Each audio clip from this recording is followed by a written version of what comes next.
रूहों में उतरती है सदा मुल्हिम हक के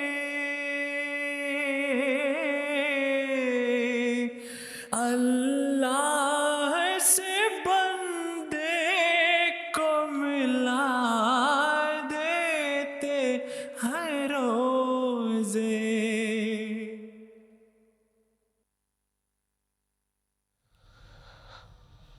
A'udhu billahi minash shaitanir rajeem. Bismillahir rahmanir rahim. Assalamu alaikum wa rahmatullahi wa barakatuhu, and welcome to another episode of Ramadan with MTA, a show exclusively being broadcast during the blessed month of Ramadan on weekdays, in which we bring you segments relating to spiritual food as well as to physical food. And we're going to introduce to you a segment about homeopathy and well-being as well at the end of today's episode. Now, without further ado, let's go on with the first segment, and that is the recitation of the Holy Quran. أعوذ بالله من الشيطان الرجيم بسم الله الرحمن الرحيم إن في خلق السماوات والأرض واختلاف الليل والنهار لآيات لأولي الألباب. In the creations of the heavens and the earth, and in the alternation of the night and the day, there are indeed signs for men of understanding. So you've just listened to a verse of Surah Al-Imran, a very famous verse that we often hear.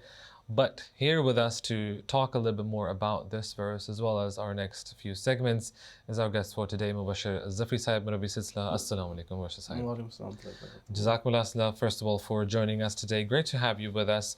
Why have we been instructed by God Almighty to ponder over the alternation of day and night? Something that is expected. We take this for granted.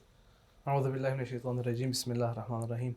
You're absolutely right. This verse, of course, as you mentioned, we often hear it recited to us during prayers. And when we look at the Holy Quran, there are many places where Allah the Almighty has instructed the believers, the people of knowledge, to ponder over the alternation of night and day, as well as the other natural phenomena that Allah has embedded and placed in our universe. Now, one is ought to think about why has Allah Ta'ala mentioned it, and so many times. So if Allah Ta'ala has mentioned it many times, there must be some sort of importance to it. So when we look at the verse and we analyze it, we see that there's a deeper meaning behind this verse. All of us know that day is followed by the night, which is then followed by day again.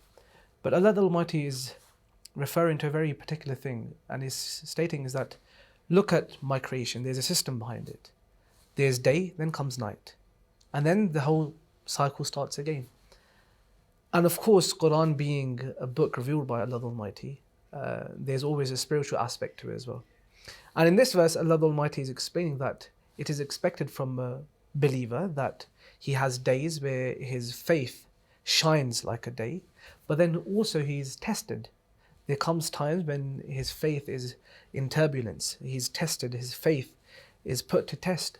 And again in the Holy Quran, Allah Ta'ala states in another place that حَسِبَ النَّاسُ أَن يُتْرَكُوا أَن يَقُولُوا آمَنَّا وَهُمْ لَا يُفْتَنُونَ. That do people think that they will be left alone merely by saying that we have accepted? That's it. So tests are part of faith. They are all to come. But Allah is stating, because there's alternation. After night, there must come day. There's sunshine after the rain. So this is the life of a believer. You know, as soon as he falls into faith, into his test, he falls before Allah the Almighty, and he asks Allah to help him, to guide him, and then that is followed by the day. So this is what Allah the Almighty is stating. And when we look at the verse that follows this verse, the believers say to Allah the Almighty that, "Oh Allah, all this nature that you've created, this system that you have put into place is not in vain." And then they pray that, oh Allah, protect us from the fire of hell. So when we look at this combined, we see that the true meaning behind this is that the faith of a believer is not same. It develops, and then there comes times when they are tested. And even prophets are tested. We know that the Holy Prophet ﷺ, he didn't have the easiest life. If we look at it, we realize that he must have had the most difficult life. For 13 consistent years, he was persecuted. As soon as he migrates from Mecca to Medina, the disbelievers come after him. Yeah. And there's a good period of 6-7 years where there's wars, just one after the other. So these were all tests for the Holy Prophet ﷺ, but also for the believers that had accepted Islam. And of course they prevailed, and they were triumphant in their efforts, and Allah blessed them with victories. And this is how you judge the criteria of a Muslim, how he comes back, bounces back after bounces back after being tested by Allah Almighty. And these are signs for people of understanding. Absolutely. It's a very important aspect that Allah Ta'ala is talking about. Ayatil ulil albab. I mean, we can have a look at nature, we can take a look at the alternation of day and night, but if, as you said, rightly so, if you don't learn a lesson from that, if we don't realize that there is a message for us even in the day and in the night, then we certainly cannot be called people of understanding.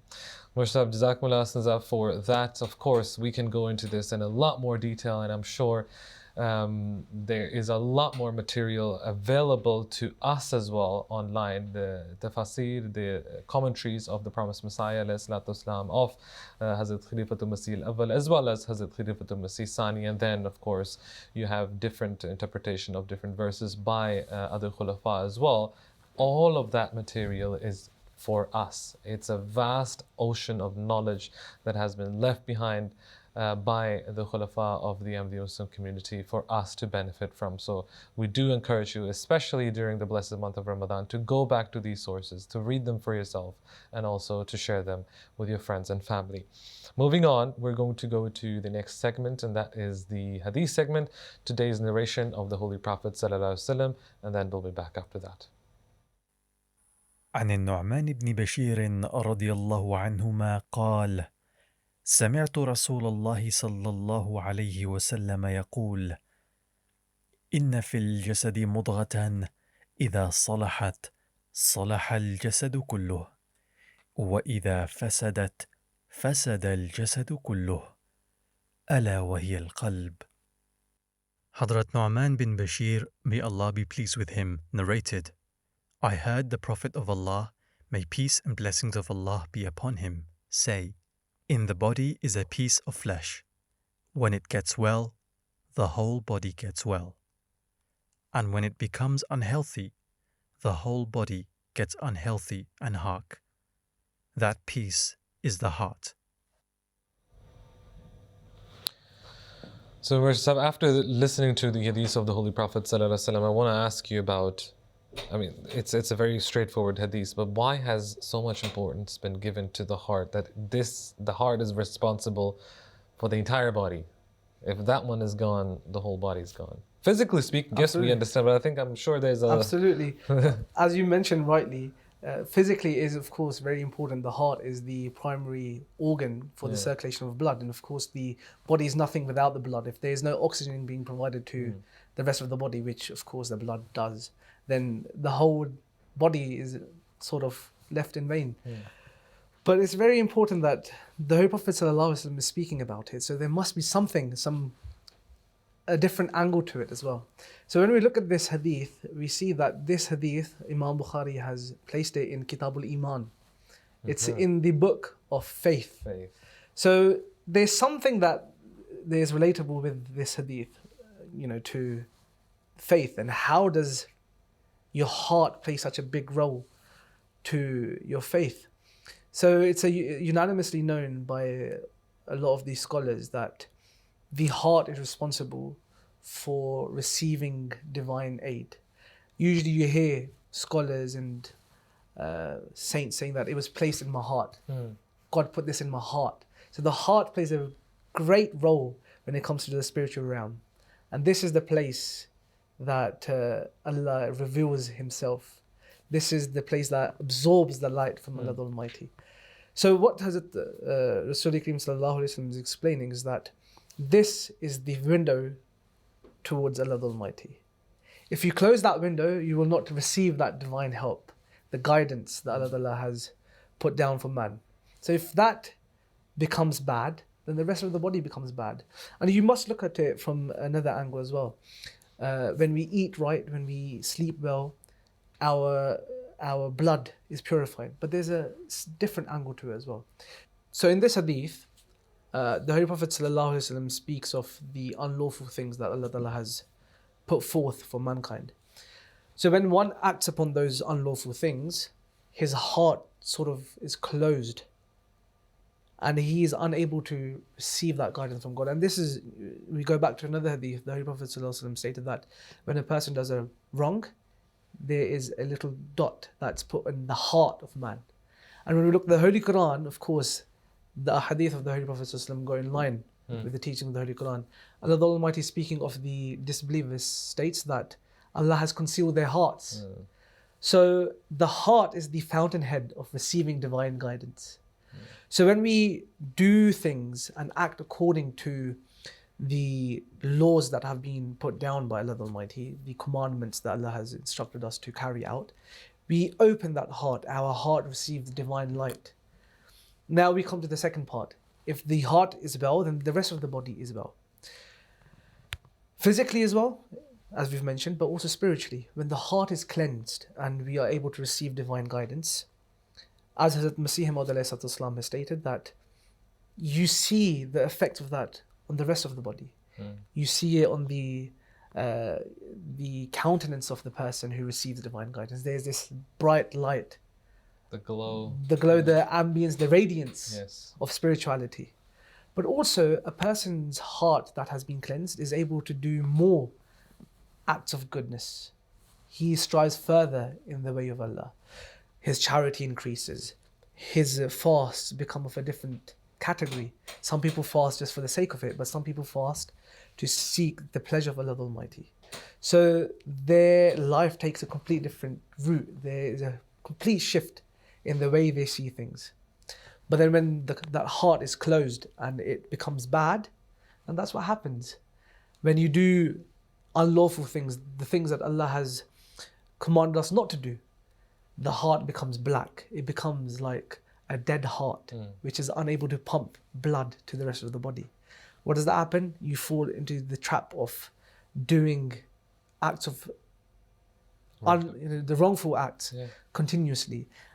There comes a point where you are no longer conscious of that. It becomes a norm. It becomes a norm, yes. And this is what the Holy Prophet ﷺ is explaining. And I think the heart is also that one place where, you know, when you read about the hadith that deeds are judged by motives, this is also where your intention starts. This is where it starts. And if you want to do something good, this is where it emanates from your heart, the good deeds and as well as the bad deeds. Jazakallah for that. Again, there's so much more that we can probably say about this, but unfortunately we're going to have to move on to the next segment, and that is our cooking segment. Let's see what we are preparing in today's segment. मिलती नहीं ताकत के करे शुक्रिया इंसान बंदों पे खुदा रहता है हर दम ही मेहरबान मिलती नहीं ताकत के करे शुक्रिया इंसान बंदों पे खुदा रहता है हर दम ही मेहरबान आया महीना वो के जिसका नाम है रमज़ान आया महीना वो के जिसका नाम है रमज़ान कुरान भी शाहिद बना बर अज़मत रमज़ान قرآن بھی شاہد بنا بر عظمت رمضان ملتی نہیں طاقت کے کرے شکریہ انسان بندوں پہ خدا رہتا ہے ہر دم ہی مہربان بندوں پہ خدا رہتا ہے ہر دم ہی مہربان اللہ نے بتلائے جو اسلام کے ارکان ان 5 میں سے ایک ہے یہ روزہ رمضان اللہ نے بتلائے جو اسلام کے ارکان ان 5 میں سے ایک ہے یہ روزہ رمضان اللہ نے بتلائے جو اسلام کے ارکان ان 5 میں سے ایک ہے یہ روزہ رمضان اللہ کا تقویٰ ہے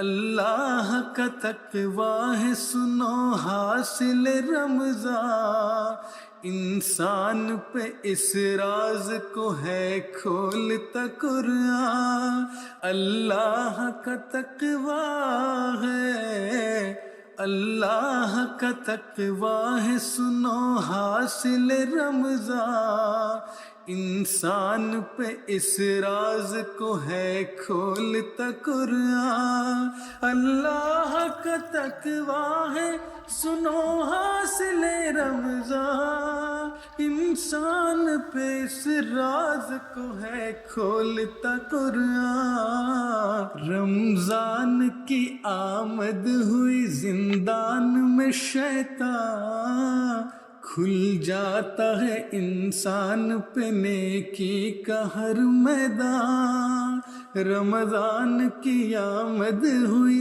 زندان میں شیطان کھل جاتا ہے انسان پہ نیکی کا ہر میدان اللہ کی رحمت رہے نصرت رہے ہر ہے ایک دعائے خاص پیش خدمت رحمان ہر دن رہے ہر ماہ رہے حالت رمضان ہر دن رہے ہر ماہ رہے حالت رمضان ہر دن رہے ہر ماہ رہے حالت رمضان ہر دن رہے ہر ماہ رہے حالت رمضان